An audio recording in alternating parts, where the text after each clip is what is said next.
Can't sleep with them staring at us.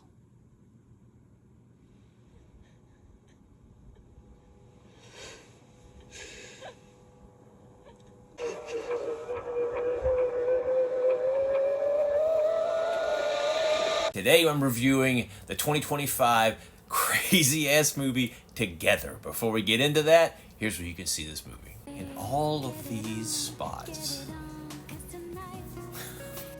Alright, Together. Here's a couple interesting facts I've discovered. The film was supposedly set in Washington State, but it was filmed all in Melbourne, Australia. That was kind of cool. This is the directorial debut of Michael Shanks, who absolutely killed it. It was shot in 21 days.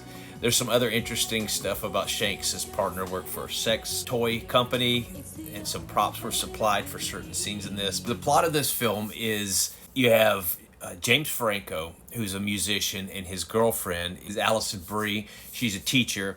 She winds up taking this job out in the country, and they move out there together. And we see that they've been together for like a decade. They say the relationship is good, but James Franco's had some issues in his past, which is affecting their ability to maintain an intimate relationship. They go out to their new place. They kind of fall into this hole in the ground, and there's this like well in there. And they take a sip out of that, and we kind of see early that water has some effects. You see a scene with a couple of dogs prior to this where it tends to, the laws of attraction get physically amplified by that. So I'm not going to really dive much more into this because I really want you to go into it kind of like I did, where you just, with this awesome freaking poster image, you kind of get an idea of what's going on with the body horror, the stuff that's going to be coming. But I don't want to taint your experience in watching this because I love this movie quite a bit.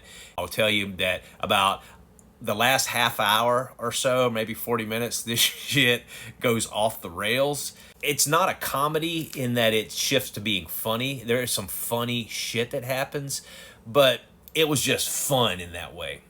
I mean, like Weapons was fun. There's a lot of comedic elements in Weapons, which I love that movie, but to me, that comedic blending with the horror really makes for an awesome experience. And this is the kind of horror films that I really like. And then there's this whole underlying thematic message about two hearts coming together as one in a relationship, and you see it quite literally in this one. So grade-wise for me on this film, I'm going to give it an 8.5 out of 10. I liked it that much, and it's absolutely one you should watch. That's all I'm saying about Together. So until next time, stay weird. Thank you for watching me, and I will see you tomorrow for another horror review.